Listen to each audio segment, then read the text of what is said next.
Bismillahirrahmanirrahim. Assalamualaikum warahmatullahi wabarakatuh. Alhamdulillah wassalatu wassalamu ala rasulillah la nabiyya ba'dah. Bapak-bapak, ibu-ibu, orang-orang tua kami yang dirahmati Allah, syukur kita pada Allah Subhanahu wa taala, hari ini kita bertemu untuk mengkaji, mentadabburi firman Allah Subhanahu wa taala. Shalawat dan salam kita sampaikan kepada Nabi Muhammad sallallahu alaihi wasallam yang bersabda, khairukum man ta'allamal qur'ana wa 'allamahu. Sebaik-baik kalian adalah yang belajar mengajarkan Al-Qur'anul Karim. Bapak Ibu yang dirahmati Allah, buku tafsir yang ada di hadapan Bapak Ibu adalah bingkisan dari Gubernur Sumatera Utara kepada masjid kita yang mulia ini, dengan harapan kita bisa mengkajinya di setiap bulan. Maka alangkah indahnya jika ia diletakkan di masjid ini saja, karena biasanya sampai di rumah pun nanti tak terbaca itu, ya kan? Semangatnya aja kita mau baca, ya kan? Kalau di masjid ini hari Jumat kita bisa baca, dan kemudian yang lain bisa baca. Dan ini ada 30 buku dalam bahasa Indonesia dan ada 5 buku dalam bahasa Inggris. Di bahasa Inggrisnya itu ada logo kita, pelindungnya, karena kita membantu untuk bahasa Inggrisnya kemarin, dan yang bahasa Indonesianya ini sampai cetakan ke-6 dibantu oleh kawan-kawan yang ada di sini. Bapak Ibu yang dirahmati Allah Subhanahu wa taala, kita mulakan dari halaman 1 dari buku kita, ya. Kita membahas surat Al-Fatihah. Di samping Al-Fatihah itu ada 114 surat yang akan kita bahas. Untuk satu surat satu pertemuan. Jadi inspirasi dibalik nama surat. Misalnya surat Al-Baqarah ayat 67-74. Surat Ali Imran 33 sampai dengan 37. Karena di surat itulah nama Al-Baqarah dibahas, dalam surat itulah nama Ali Imran dikaji. Bapak Ibu yang dirahmati Allah Subhanahu wa taala, apa sih kelebihan tafsir inspirasi ini? Kelebihannya bahwa dia ada judul dan dia ada subjudul. Kalau Quran yang lain tidak ada judul, tidak ada subjudul, jadi dia bulat. Dan ini memudahkan. Ditambah lagi ada penomoran, dan itu lebih memudahkan lagi. Maka pada hari ini di waktu kita yang singkat, judul kita 7 kiat memaknai kehidupan. Surat Al-Fatihah ini adalah surat kehidupan. 17 kali kita baca kalau kita melaksanakan sholat wajib. Ditambah sholat sunat rawatib sudah berapa kali? Lebih dari 17 kali kita baca setiap hari. Tapi pahamkah kita apa yang kita baca itu? Di waktu kita yang singkat hari ini kita mencoba memaknai 7 kiat bagaimana supaya hidup kita berarti berdasarkan Al-Quran. Nomor 1, sabar dan memulai dengan nama Allah. Bismillahirrahmanirrahim, dengan nama Allah yang maha pengasih, maha penyayang. Pak Ustadz, dari mana ada kata sabar? Kan nggak ada cerita sabar, tapi sebenarnya di dalam bismillah itu ada kesabaran. Ketika kita memulai pekerjaan itu nggak pahit, nggak mudah. Memulakan pekerjaan apapun, kita masuk ke Pelindo hari ini itu payah. Tapi begitu jalan lambat laun kita menikmati. Begitulah pekerjaan apapun. Maka bismillah, dengan namamu ya Allah, maha pengasih engkau ya Allah, maha penyayang engkau ya Allah. Aku memulai pekerjaan. Aku memohon dan berserah kepadamu ya Allah. Memulai apapun yang kita bangun di otak kita bahwa Tuhan sayang pada saya. Tuhan sayang pada bapak-bapak, pada ibu-ibu. Sehingga kita menebarkan kasih sayang di setiap kerja dan langkah kita. Ini kiat. Man sobaro zopiro, siapa yang bersabar dia yang beruntung. Innallaha yuhibbut innallaha ma'as sabirin. Allah bersama orang yang sabar. Payah, tapi bisa lambat laun bisa. Naik sepeda payah, Kalau kita belum belajar payah. Tapi gimana naik sepeda? Jangankan naik sepeda, sepeda motor, naik mobil pun sekarang bisa. Karena apa? Karena kita sudah melewati fase payah itu. Inilah hidup. Hidup perlu sabar. Dan mulai dengan nama Allah. Bismillah ya Allah. Kalau engkau takdirkan tabrakan, yang mahir pun bisa tabrakan. Tapi kalau engkau takdirkan selamat, yang masih belajar pun bisa selamat. Mudahkan jalan hidupku, mudahkan aku bekerja, aku dimutasi di tempat yang tak aku kenal sama sekali dan tak di bidangku. Bismillahirrahmanirrahim, mudah-mudahan aku bisa. Tadi saya nguji S3 di bidang ekonomi, saya di bidang tafsir. Wah, pusing kepala saya dengar bagaimana komentar orang di bidang ekonomi itu. Tapi tetap saja cara penulisan disertasi itu sama. Bismillah ya Allah, ini hari yang paling sulit bagi saya, karena ini pertama kali saya menilai. Tapi saya yakin lambat laun saya bisa menyesuaikan. Ini yang pertama. Yang kedua, alhamdulillah, manusia bukan hanya hidup untuk bersenang-senang. Dalam tafsir inspirasi, tapi untuk melakukan pekerjaan penting demi umat manusia. Mulailah dengan nama Allah. Inspirasi yang didapat dalam huruf bol ini artinya, walaupun kita sudah merasa comfort zone dengan pekerjaan kita, cobalah dengan sesuatu yang baru. Kita belajar. Seperti saya tadi belajar tentang ekonomi Islam. Saya banyak belajar. Saya rasa pertemuan kedua saya agak tahu, pertemuan ketiga saya lebih tahu, pertemuan keempat saya sudah agak landai. Begitulah kehidupan. Belajar sesuatu yang baru, never too old to learn. Tidak ada kata tua dalam belajar. Yang kedua, alhamdulillahirabbil alamin. Kalau tadi sabar, maka yang kedua syukur. Karena kita sudah bisa memulai pekerjaan dan kita selesai dalam pekerjaan itu. Bapak-bapak, ibu-ibu yang dirahmati Allah, sebenarnya kita kita mengucapkan syukur di ayat ke-7 lah harusnya ya. Tapi kenapa kok di ayat kedua? Memulakan dengan bismillah, disudahi dengan alhamdulillah. Ini baru ayat pertama bismillah, ayat keduanya sudah alhamdulillah. Sudah selesai. Karena bapak-bapak, ibu-ibu, memulakan pekerjaan itu nggak mudah. Jadi walaupun hari ini saya kewalahan dengan ekonomi Islam itu, tapi selesai saya harus ucapkan alhamdulillah. Selesai juga acara itu, walaupun agak pusing kepala. Jadi tidak nunggu habis benar, pandai benar, kita baru mengucapkan alhamdulillah. Bahkan Nabi Muhammad mengajarkan kalau minum bismillahirrahmanirrahim, satu teguk ucapkan alhamdulillahirabbil alamin. Baca lagi bismillahirrahmanirrahim, satu teguk alhamdulillahirabbil alamin.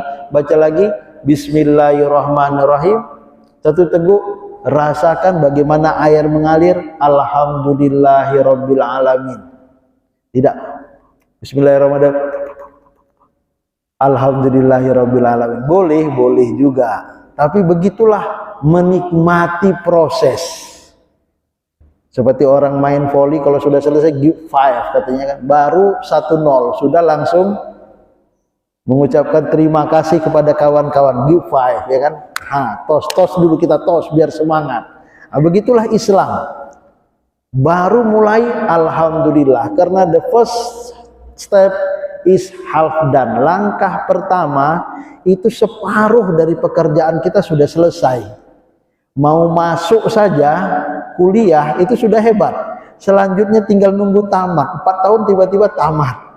Mau masuk ke Pelindo ini agak payah, tapi begitu masuk menyesuaikan 3 bulan 100 hari kerja pertama, habis itu sudah running well. Maka ucapkanlah setiap hari alhamdulillahirabbil alamin. Bukan berarti alhamdulillah udahlah. Tidak, alhamdulillah itu kerja maksimal. Ya alhamdulillah, ya alhamdulillah. Bukan malas. Alhamdulillah itu semangat. Bersyukur pada Allah masih bisa kerja di Pelindo, bersyukur pada Allah masih hidup, bersyukur pada Allah masih bisa sholat, bersyukur pada Allah masih bisa i'tikaf. Kita menikmati hari-hari yang menurut orang ini buang waktu, tapi sebenarnya ini adalah waktu utama dalam hidup kita. Rabbil alamin, syukur kita punya Allah yang kita sembah Allah subhanahu wa ta'ala. Kita tak menyembah manusia. Walaupun ayah emak kita begitu berjasa, kita hormati dia. Guru kita berjasa, kita hormati dia. Pimpinan kita berjasa, kita hormati dia. Tetap saja yang kita sembah Allah subhanahu wa ta'ala. Ya, jika ada zat yang layak dipuji, disembah, maka ia adalah Allah. Segala puji bagi Allah, keberadaannya layak dipuji. Dia Tuhan seluruh alam juga layak dipuji. Dia Tuhan yang menciptakan, Tuhan pemberi rezeki. Dia tidak memerlukan hamba, tapi Allah memerlukan kita, tapi kita memerlukan Allah subhanahu wa ta'ala. Manusia yang bijak adalah manusia yang tahu berterima kasih dan bersyukur. Bersyukur pada Allah, berterima kasih kepada sesama, terutama kepada ayah emak kita yang sudah wafat. Kita doakan, Rabbighfirli wali walidayya, Allah maghfir lahu, Allah maghfir laha, warhamha, Allah warhamhu kama warhamhu kama rabba, Allah maghfir laha warhamha wa'afiha wa'fu anha wa akrim nuzulaha, dan seterusnya. Yang ketiga, Ar-Rahman Ar-Rahim. Bapak-bapak, ibu-ibu yang dirahmati Allah, Allah punya 99 nama, Al-Asma Al-Husna, Ar-Rahman Ar-Rahim, Al-Maliku Al-Quddus, Salamul Mu'minul Muhaimin. Tapi uniknya di surat Al-Fatihah ini Allah menyebutkan Ar-Rahman Ar-Rahim 2 kali, yang berasal dari kata-kata yang sama, rahima yarhamu, kasih, kasih, kasih, kasih, sayang, sayang, sayang, sayang. Kenapa? Allah ingin supaya di otak kita itu bahwa kita ini harus menebarkan kasih sayang. Bukan kita meragukan Allah, Tuhan Maha Pengasih, Maha Penyayang. Itu sudah dari sejak sononya dia Maha Pengasih, Maha Penyayang. Jadi disebutkan Bismillahirrahmanirrahim, Alhamdulillahirabbil alamin, Ar-Rahmanir-Rahim, agar kita memulakan pekerjaan dengan spirit semangat kasih sayang, dan kita mengakhiri pekerjaan juga dengan spirit semangat kasih dan sayang. Kalau masuknya dari pintu, keluarnya dari pintu juga lah, jangan keluar dari jendela, ya kan? Kalau masuknya baik-baik, keluarnya baik-baik juga lah. Kalau masuknya kita saling menghormati, keluarnya juga kita saling menyayangi lah. Inilah dia. Kalau memulainya dengan baik, sudahnya juga dengan baik. Maka sudahnya dengan Alhamdulillahirabbil alamin, Ar-Rahman Ar-Rahim.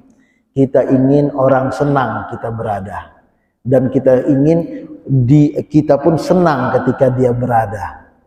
Di kantor ini, di masyarakat, kita senang kalau kita diperlakukan dengan baik.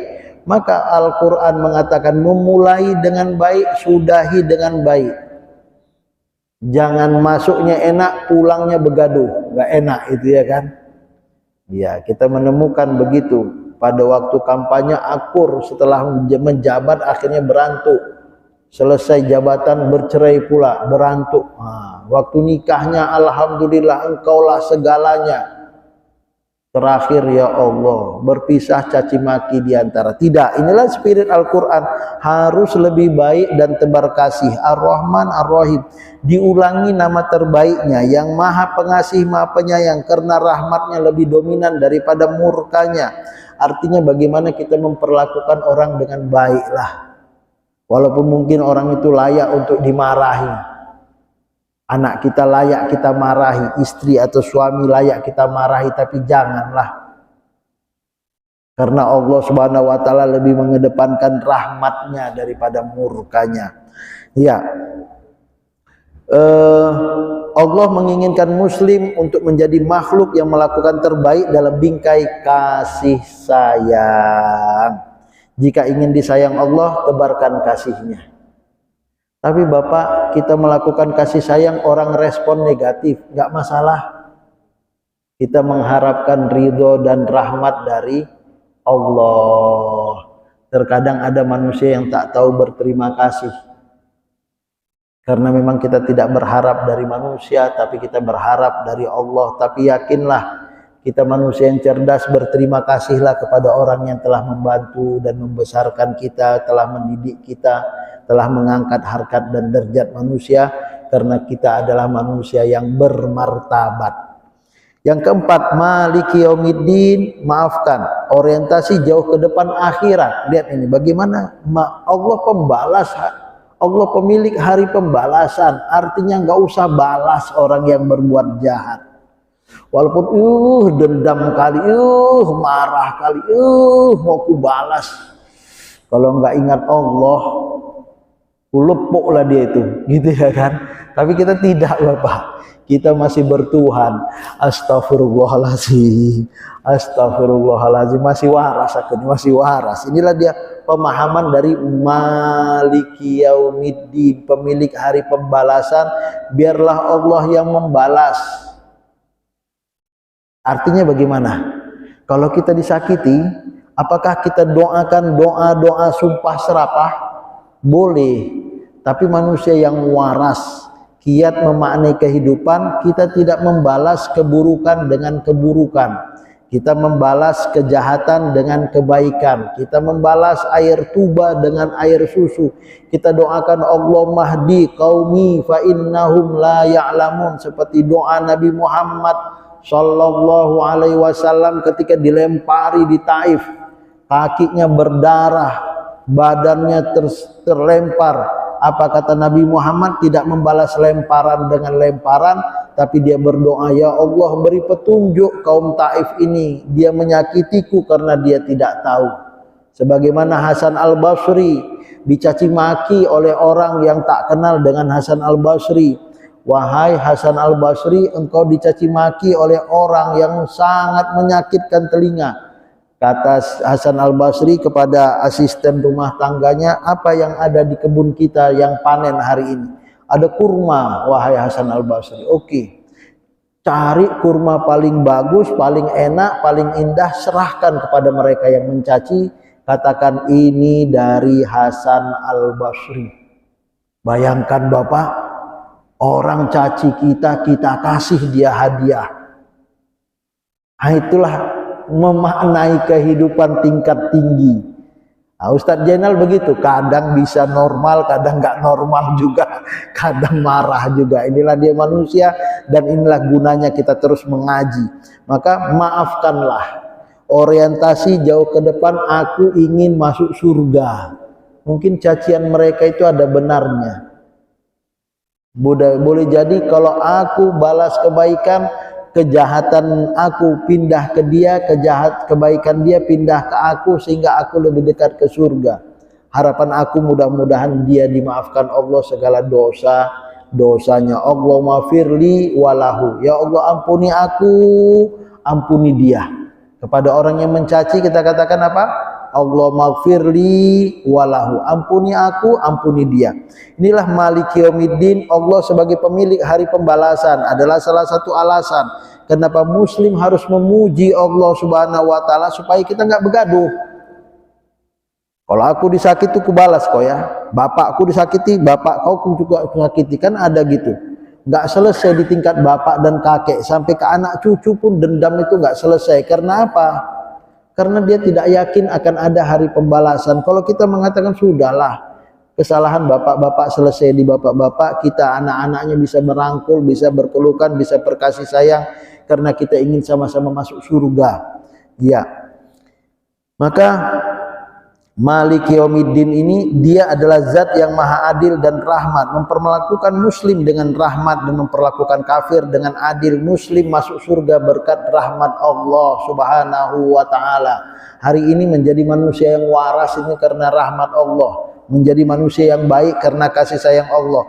Muslim berorientasi akhirat. Maka kenapa kita mau duduk di sini sebentar, setengah jam? Karena kita ingin masuk surga, ya kan? Inilah bekal kita di akhirat. Inilah bekal rumah tangga kita menjadi sakinah mawaddah warahmah. Inilah bekal bagaimana kita di kantor bisa saling menyayangi dan menghargai.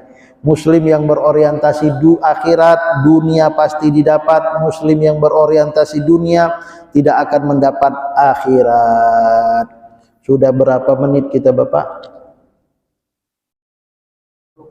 20. Bisa kita tuntaskan saja lah ya. Ya. Iyyaka na'budu wa iyyaka nasta'in. Hidup adalah pengabdian pada Allah. Ridhoka matlubi. Ya Allah, ridhomu ku harapkan. Ilahi anta maqsudi. Tujuan hidupku ini adalah mencapai Engkau ya Allah. Inilah dia, iyyaka na'budu, hanya kepadamu kami menyembah ya Allah, beribadah, tidak menyekutukanmu dengan apapun. Ini semua tidak akan terjadi tanpa pertolongan darimu. Wa iyyaka nasta'in. Bapak-bapak, ibu-ibu, orang-orang tua kami yang dirahmati Allah, bisa duduk di sini, bisa i'tikaf di masjid ini, bisa sholat berjemaah, bisa mendengar tausiah. Ini pertolongan Allah. Ada mungkin yang hari ini mau kemari, gak jadi Bapak, gak dapat dia, karena Allah gak tolong. Maka sebuah pernyataan disebutkan, Allah akan memberi dunia kepada siapapun yang disukai dan tak disukai.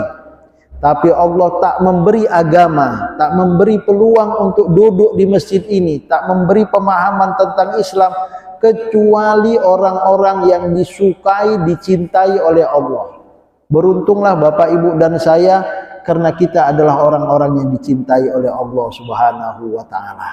Iyyaka na'budu wa iyyaka nasta'in. Hanya kepada Engkau ya Allah kami menyembah dan beribadah, serta tidak menyekutukanmu dengan apapun.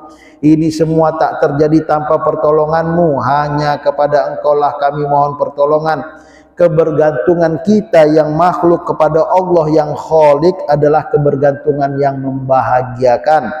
Dia kekal dan abadi.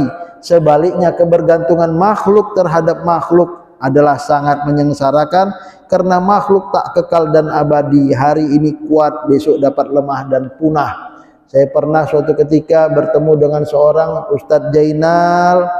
Nanti pulang saya berobat dari Penang, kita ketemu lagi Bapak ya. Kita akan ngobrol-ngobrol, ada yang bisa saya bantu akan saya bantu. Belum lagi berangkat sudah wafat Bapak itu. Mau kayak mana cerita mau bantu kita? Maka kita katakan Allah yang membantu. Allah yang membantu. Serahkan semuanya kepada Allah. Saya pernah juga begitu dalam hal mencetak tafsir inspirasi. Bapak, saya akan bantu 1000 eksemplar dari saya. Begitu naik cetak, Bapak mungkin bisa di DP. Saya nggak pernah cerita, bantulah. Wah, terkejut. Akhirnya kita berserah pada Allah. Ya Allah, mudahkan jalan saya dalam mendistribusikan firman-Mu ya Allah. Datang orang dari Malaysia, gak ada janji, sehingga dia mengatakan singkat cerita, oke lah Pak Jenal, saya nggak bisa janji, tapi kalau ada kemudahan nanti saya kasih kabar. Waktu subuh, habis sholat subuh, Pak Jenal apa kabar buku itu? Belum ada yang bantu, belum. Udah saya belilah 1000 buku itu, tebarkan di Sumatera Utara. Inilah dia Allah membantu. Iyyaka nasta'in. Manusia mungkin tak bantu, tapi Allah Maha Penolong. Ya gulam, ihfazillah yahfazuka. Wahai anak muda, jaga Allah, Allah pasti jaga kamu. Ihfazillah tajidhu tujahaka. Jaga Allah, Allah akan berpihak padamu. Wa iza sa'alta fas'alillah. Kalau kau minta pertama kali, kau mintalah kepada Allah. Wa iza sta'anta fasta'in billah. Kalau engkau meminta tolong, minta tolonglah pertama dan utama kepada Allah, baru kemudian kepada manusia. Kalau sakit kita minta kesembuhan dari Allah. Allahumma antas syafi, ya Allah engkau penyembuh. La syifaa illa syifauka, tidak ada kesembuhan kecuali darimu ya Allah. Sembuhkan penyakitku. Baru datang ke dokter, baru minum obat. Ini semua sarana. Ihdinas siratal mustaqim. Jika ada satu doa yang harus kita sampaikan, maka doa kesuksesan itu apa? Tetap dalam Islam. Wala tamutunna illa wa antum muslimun. Tidak wafat kecuali dalam keadaan Islam. Tunjuki kami jalan lurus. Jalan lurus itu apa? Jalan Islam. Menuju apa? Menuju ridho dan surgamu dengan tetap mengikuti perintah dan menjauhi larangan. Artinya apa? Kenapa kok jalan lurus? Kenapa nggak disebutkan ihdinal Islam? Tunjuki kami Islam. Karena Islam digambarkan Allah dengan jalan mudah. Lurus itu artinya mudah ya. Alhamdulillah di Medan ada namanya tol, pertama kali tol itu Tanjung Morawa ke Belawan ini ya kan. Itu hampir sebagian besar lurus, nggak ada gangguan. Artinya apa? Ini jalan mudah. Nah, rumah saya di Amplas, kata orang, kenapa ambil di Amplas? Karena dekat jalan tol. Kalau sudah masuk tol sudah dekat lah itu kemana-mana. Artinya begitulah Allah ingin menggambarkan kemudahan Islam itu dengan jalan lurus. Bahkan di Arab Saudi supaya jalannya lurus, gunung pun dibolongi supaya jalannya lurus, nggak belok-belok muter-muter gunung. Artinya ihdinas siratal mustaqim tergambar bagaimana mudahnya menjadi muslim dan bagaimana mudahnya masuk surga dan bagaimana mudahnya Islam. Islam mudah atau susah? Mudah ya kan? Nggak bisa wudu boleh tayamum, musafir boleh dikosor sholatnya, sakit boleh dalam keadaan tidur sholatnya, puasa nggak bisa boleh buka karena lagi sakit atau lagi perjalanan, semua ada kemudahan. Inilah Islam yang mudah, menikmati bagaikan jalan bebas hambatan, tidak dimurkai dan tidak tersesat dalam mencapai tujuan. Siratal ladzina an'amta alaihim. Jadi jalannya sudah lurus, nikmat. Sudahlah jalannya tol, kita pakai mobil Alphard lah ya, walaupun saya belum punya Alphard gitu ya kan. Katanya sewaktu saya numpang, enak juga ini mobil Alphard nih ya kan. Udah mobilnya bisa sampai selonjor gitu ya kan. Tambah lagi ada pramugarinya pula itu. Cemilannya banyak di dalam mobil itu. Wah, saya rasa kalau udah kayak gitu, mau bapak naik sudaku? Enggak lah ya. Itulah gambaran bagaimana enaknya jalan Islam yang penuh dengan kenikmatan, kemudian ditawari untuk pindah ke kendaraan lain, pasti nggak akan mau lah. Maka an'amta alaihim ghairil maghdubi alaihim, nggak ada orang di dalam mobil itu marah-marah. Mobilnya enak, tapi bertengkar terus antara suami istri di situ. Oh numpang, udahlah turun aja lah, ribut kali orang ini. Maka Islam digambarkan dengan jalannya lurus, kendaraannya enak, penumpangnya nggak ada yang marah-marah. Sampai ke tujuan, sampai ke Pelindo ini ya kan. Alhamdulillah nggak sesat, walaupun saya harus pakai GPS ya kan. Nah, terkadang kita takut salah jalan. Alhamdulillah sampai tujuan, masuk surga, bertemu dengan orang-orang baik, bertemu dengan para syuhada dan sholihin. Maka sederhanakan masalah. Islam itu mudah. Maka yang ketujuh, hidup ini sederhanakan masalah. Yang besar masalahnya diperkecil, yang kecil udahlah nggak usah dianggap masalah lah. Kadang-kadang hanya terlambat 5 menit, merepetnya sampai 2 jam ya kan. Lebih lama merepetnya daripada terlambatnya. Ya udahlah, lain kali jangan terlambat. Gitu misalnya ya kan. Menjadi muslim adalah menjadi manusia bahagia karena dia mengetahui tujuan hidup dan memiliki jalan yang nikmat untuk mencapai tujuan itu. Jadi kalau ada yang mengatakan orang Islam itu nggak enak hidup di dunia, salah. Allah mengatakan an'amta alaihim. Orang-orang Islam itu adalah orang-orang yang bahagia. Engkau telah memberi nikmat kepada orang-orang terdahulu, maka kita pun harus bahagia seperti orang-orang terdahulu yang bahagia itu. Ini yang bisa kita sampaikan untuk pelajaran kita pertama. Di bulan depan kita akan mempelajari surah Al-Baqarah ayat 67 sampai dengan 74. Jika yang ada kurang jelas bisa kita diskusikan, dan mudah-mudahan ini menjadi way of life, gaya hidup kita, style kita bagaimana bahagia di dunia, bahagia di akhirat. Wallahu a'lam.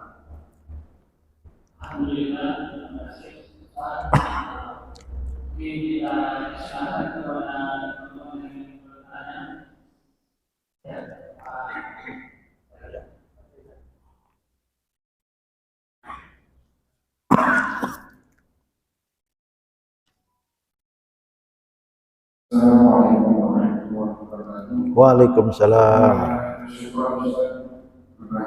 Berbagi kitab ini kepada kami nanti lahir majlis mohon izin jadi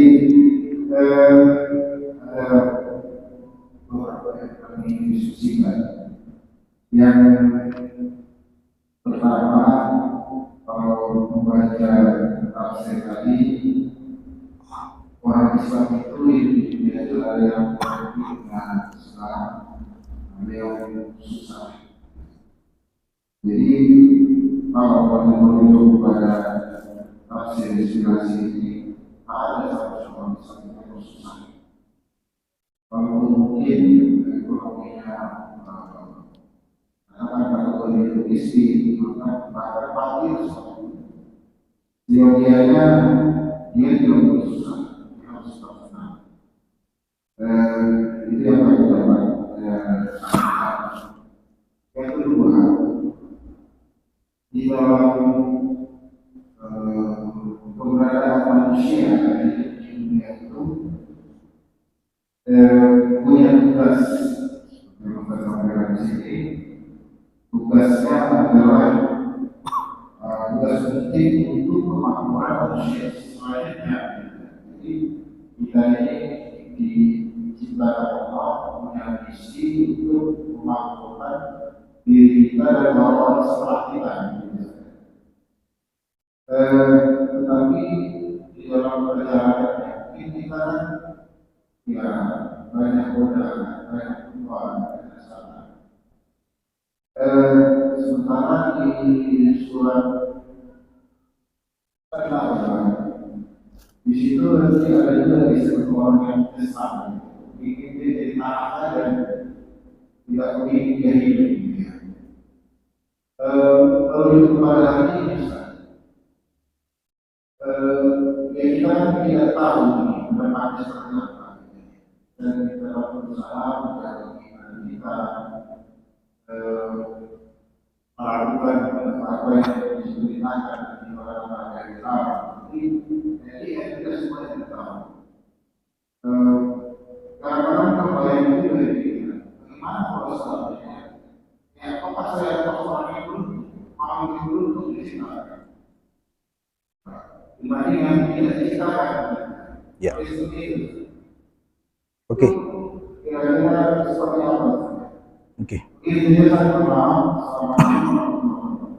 Waalaikumsalam warahmatullahi wabarakatuh. Bapak Ibu yang dirahmati Allah, langsung saya jawab karena saya nggak bawa pulpen ini, jadi saya nggak takut lupa panjang kali keterangannya. Jadi yang pertama tentang orang yang susah dengan orang yang senang di dunia ini. Bapak-bapak, ibu-ibu yang dirahmati Allah, kalau kita masuk surga maka kita senang, bahagia. 99% kehidupan itu di akhirat. Di dunia ini 1%. Digambarkan oleh hadis Nabi Muhammad, dunia ini bagaikan sehelai sayap nyamuk. Kenapa? Karena akhirat itu satu hari 50.000 tahun usia dunia. Satu hari di surga itu lamanya 50.000 tahun usia dunia. Fi yaumin kana miqdaruhu khamsina alfasanah. Artinya kalau kita capek di dunia, masuk surga aman lah itu, ya kan? Kayak kita di luar tadi panas, masuk sini wah kena AC, hilang panasnya, ya kan?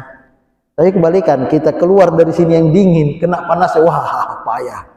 Yang lebih sedih kalau kita berujung di neraka. Maka tidak ada kesusahan jika berujung dengan surga, dan tidak ada kenikmatan jika berujung dengan neraka. Jadi benar kata Bapak, orang yang beriman itu pasti beruntung. Qad aflahal mu'minun. Karena apa? Karena imannya mengarahkan kalau kau masuk surga kau beruntung.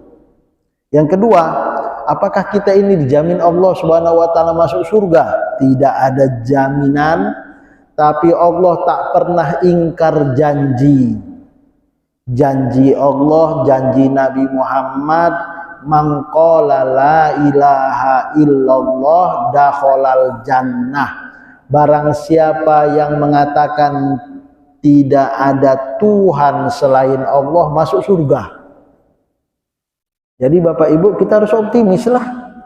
Yang mengucapkan la ilaha illallah masuk surga. Apalagi Bapak yang sholat, apalagi Ibu yang sholat, puasa, zakat, berbuat kebaikan. masuk surga lah. Jadi surga untuk siapa kalau bukan untuk kita yang beriman? Nah, ini pernyataan yang membahagiakan kita, sehingga perlukah kita ragukan diri kita bahwa kita mungkin di surga, mungkin di neraka? Bapak Ibu yang dirahmati Allah, satu kaki kita ada di surga, satu kaki kita ada di neraka. Tapi yang beriman maka kaki kita ada di surga. Hanya saja kalau banyak maksiatnya harus transit di neraka. Tapi yang beriman pasti masuk surga. Nah, untuk itulah kita memperbanyak amal soleh supaya kita tak transit di neraka. Wallahu a'lam.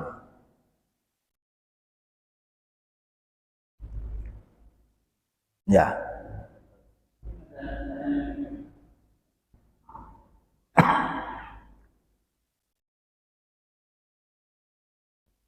Nanti habis ini kita foto bersama dulu ya, pegang tafsir inspirasi ya kan. Ini Pak, ya. Waalaikumsalam.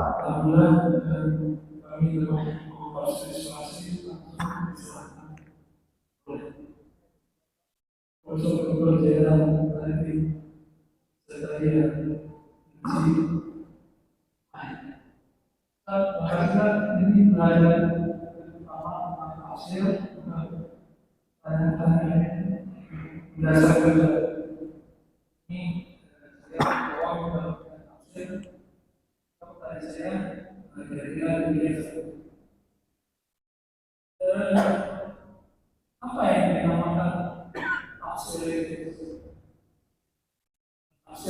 Al-Quran? Saya melihat ada tafsir Banyak.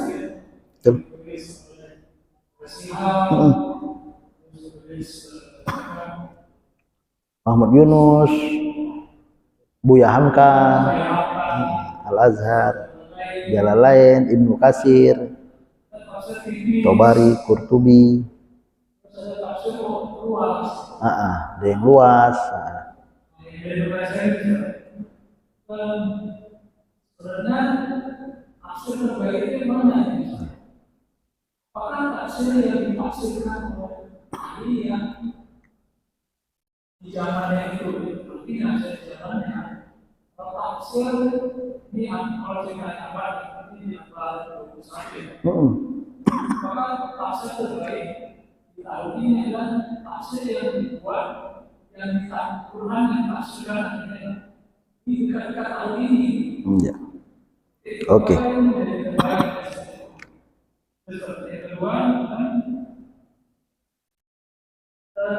tafsir dari Bismillah itu kan sabar di sini.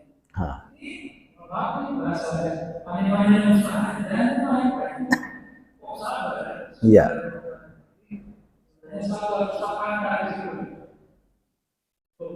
Apakah nilai-nilai ini bisa dipakai maksud lain? Oke. Misalnya dari sekarang, kalau nanti soal depan ada maksud lain itu. Cocok. Sebaiknya kami yang ada di masyarakat ini menafsirkan dari sebaiknya mengamalkan membaca yang mana sehingga kami bisa berada di jalan yang lurus. Oke, sudah dapat.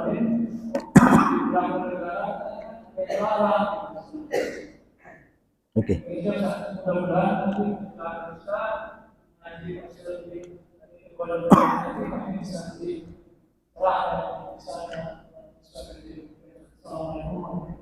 Waalaikumsalam warahmatullahi wabarakatuh. Bapak Ibu yang dirahmati Allah, terima kasih kepada Bapak yang telah bertanya. Jadi tafsir, tadabbur, penjabaran dari Al-Quran itu sendiri bisa melebar dan bisa tambahan sedikit saja. Seperti ini kan cuma tambahan kecil-kecil saja ya. Yang dikenal sekarang dengan istilah tafsir muyassar, tafsir mudah, tafsir ringkas. Seperti ulama-ulama Arab Saudi mengeluarkan tafsir muyassar. Seperti Dr. Aid Al-Qarni menerbitkan tafsir Muyassar, tafsir mudah. Jadi tafsir mudah ini apa sih yang diinginkan? Seperti tafsir Jenal hari ini menulis tafsir inspirasi. Kita menginginkan bagaimana umat Islam kembali kepada Al-Quran. Al-Quran sebagai pedoman. Zalikal kitabul la raiba fihi hudan lil muttaqin. Jadi Al-Quran itu adalah petunjuk. Al-Quran itu adalah guidance. Al-Quran itu adalah panduan bagi mereka yang bertakwa. Dalam surat Al-Baqarah, syahrul Ramadan allazi unzila fihil Quran hudan linnas. Al-Quran itu adalah petunjuk bagi manusia. Petunjuk. Jadi kembalikanlah Al-Quran sebagai buku petunjuk, sebagai buku pedoman, sebagai buku inspirasi. Apapun masalahmu, Al-Quran solusinya. Jadi bagaimana kita lebih dekat dengan Al-Quran? Biarlah Al-Quran yang berbicara tentang dirinya. Istantiqil Quran. Tambah lebar tafsirnya, tambah banyak ide Ibnu Katsirnya, tambah banyak ide Imam Tobarinya dan Qurtubinya. Tapi begitu kita hanya moles sikit-sikit saja, tambah terlihatlah Al-Qur'annya.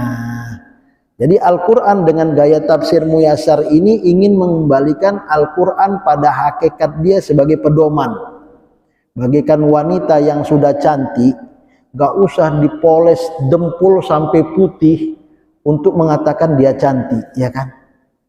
Pakai air wudhu saja, kasihkan sedikit yang mau disedikit, dah alami.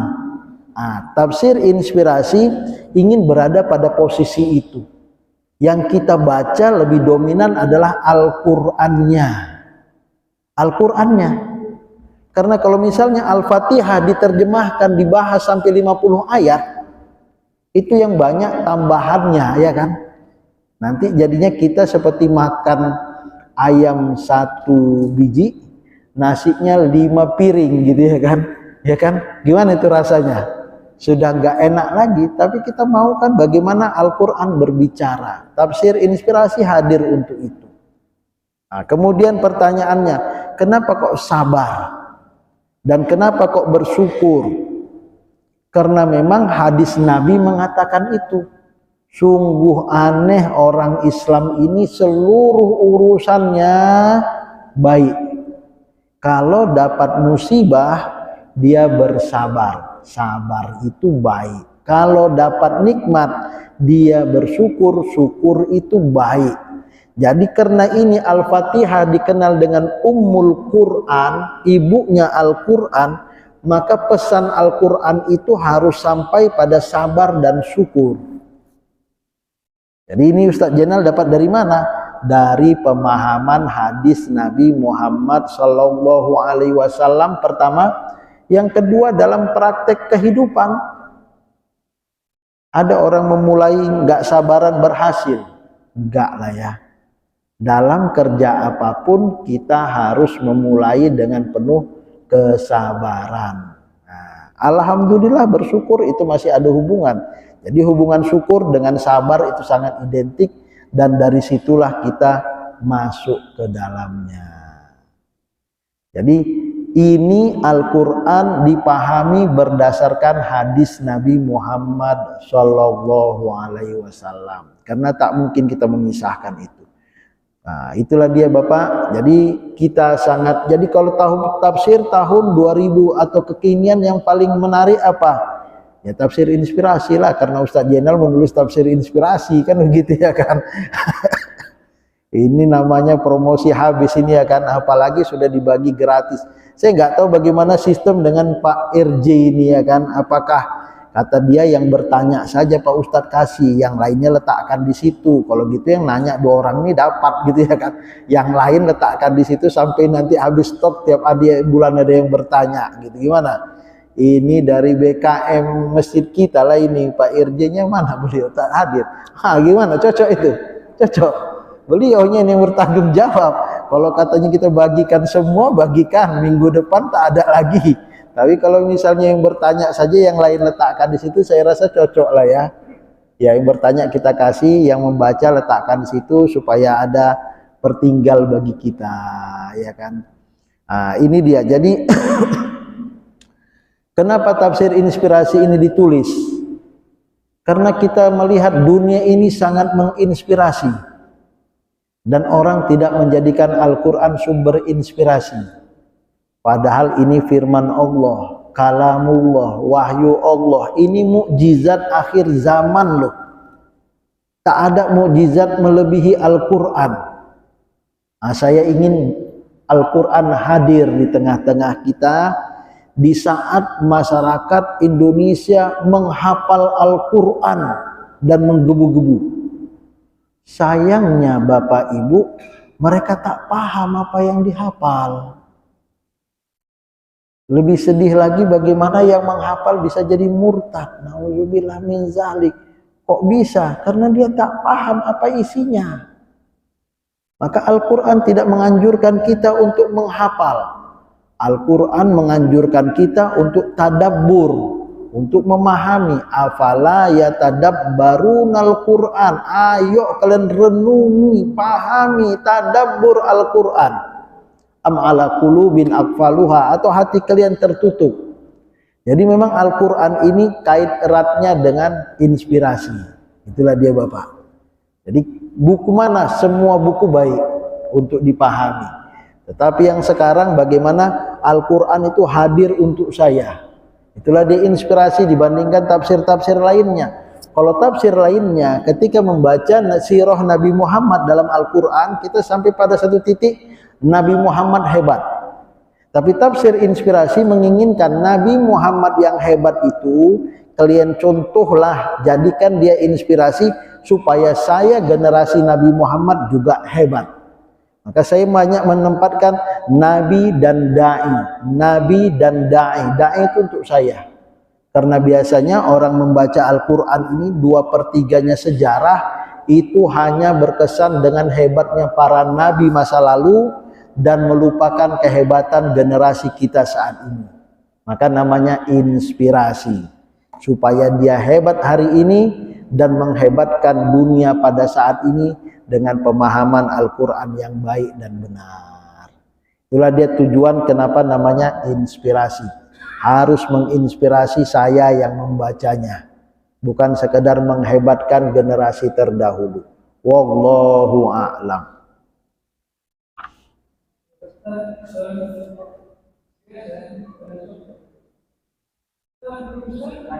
Seandainya ada orang yang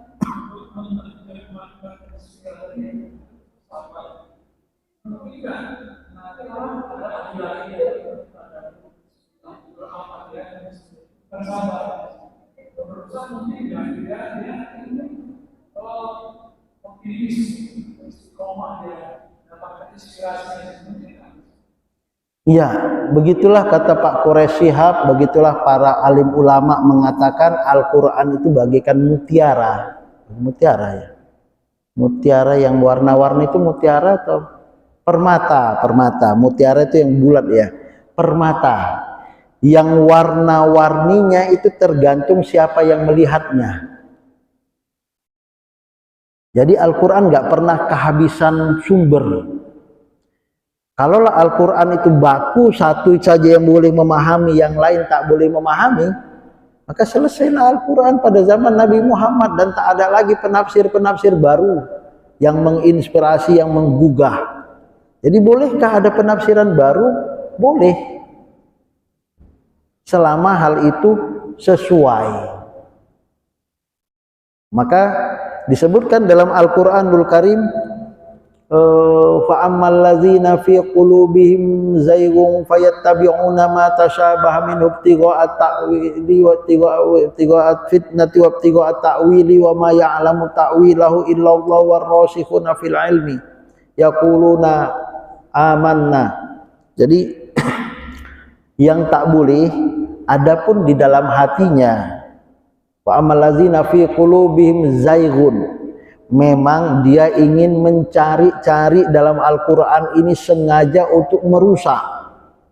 nawaitunya sudah salah, zaigun fayattabi'una ma tasyabaha minhu, maka dia akan mengobok-ngobok Al-Quran ini sehingga yang benar jadi salah, yang salah jadi benar.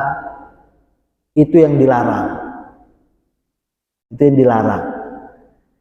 Maka pernah nggak penafsiran itu salah? Pernah. Pernah. Ibnu Katsir atau ulama-ulama salaf memahami 7 langit itu dengan 7 bintang. Apa? Mars, Jupiter gitu. 7 langit. Rupanya itu salah. Dulu pernah ulama memahami bahwa bumi ini datar. Wa madatnal ardo mahda, kami jadikan bumi ini terhampar sedahampar-hamparnya, sehingga dia mengatakan bahwa bumi ini datar, tidak bulat. Itu pernah. Tapi begitulah dia penafsiran. Apakah itu akhirnya menggerus semua tafsir dia yang 99% benar? Tentu saja tidak. Salah di 1%, tetap saja anak ini luluslah 99, ya kan. Kita tidak melihat yang 1%-nya salah kemudian ini buku tak bagus. Enggak begitu cara menilai. Inilah dia penafsiran itu manusiawi dan itu sangat baik. Kita menghormati semua karya-karya alim ulama dalam bentuk penafsirannya. Dan mereka adalah orang-orang luar biasa. Perbedaan satu dengan yang lain tidak menafikan bahwa kita berseberangan dalam penafsiran.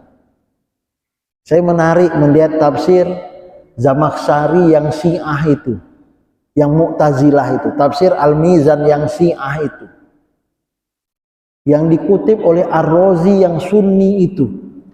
Dan dia berkata, saya sangat hormat dengan Zamakhsyari yang Mu'tazilah sebagai pakar bahasa. Saya kutip bahasanya.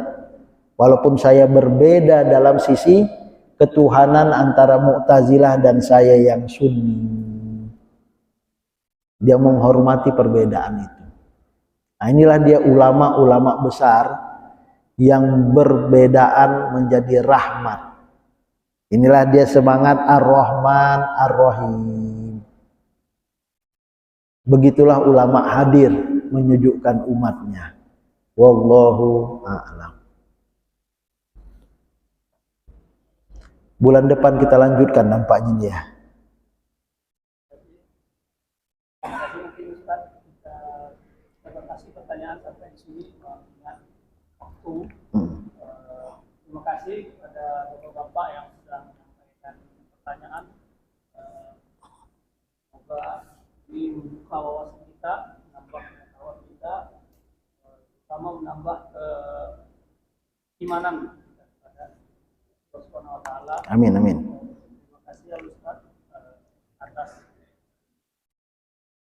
pencerahan atau ilmunya. Demikian Ustaz, sebelum kita tutup, kita minta Ustaz berdoa. A'udzubillahi minasyaitonirrajim. Bismillahirrahmanirrahim. Allahumma ij'alil Qur'anal 'azima rabi'a qulubina. Ya Allah, jadikanlah Al-Qur'an tempat terbaik di dalam sanubari kami, wa nura sudurina, cahaya yang menyinari jalan kehidupan kami, wa jala ahzanina wa zahaba humumina, penghapus segala kesedihan dan gundah gulana yang kami alami.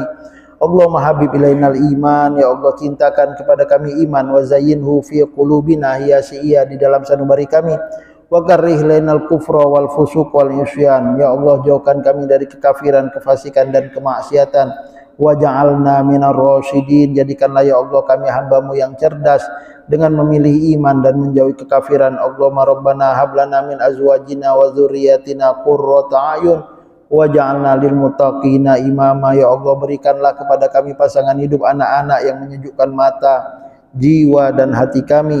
Jadikan rumah tangga kami dan rumah tangga anak-anak kami sakinah, mawaddah warahmah, penuh dengan kedamaian, penuh dengan cinta dan kasih sayang. Jadikan rumah tangga kami surga dan jalan menuju ridha dan surgamu. Ya Allah, jadikanlah kami hamba-hambamu yang baik sehingga Engkau layakkan kami semua menjadi pemimpin bagi mereka yang bertakwa. Rabbana atina fid dunya hasanah. Ya Allah, berikanlah yang terbaik selama kami hidup di dunia. Wa fil akhirati hasanah, yang terbaik ketika berada di akhirat. Wa qina azabannar, hindari kami semua ya Allah dari siksa api neraka. Subhana rabbika rabbil izzati amma yasifun. Wassalamun alal mursalin walhamdulillahi rabbil alamin. Taqabbalallahu minkum minna wa minkum taqabbal ya karim. Kalau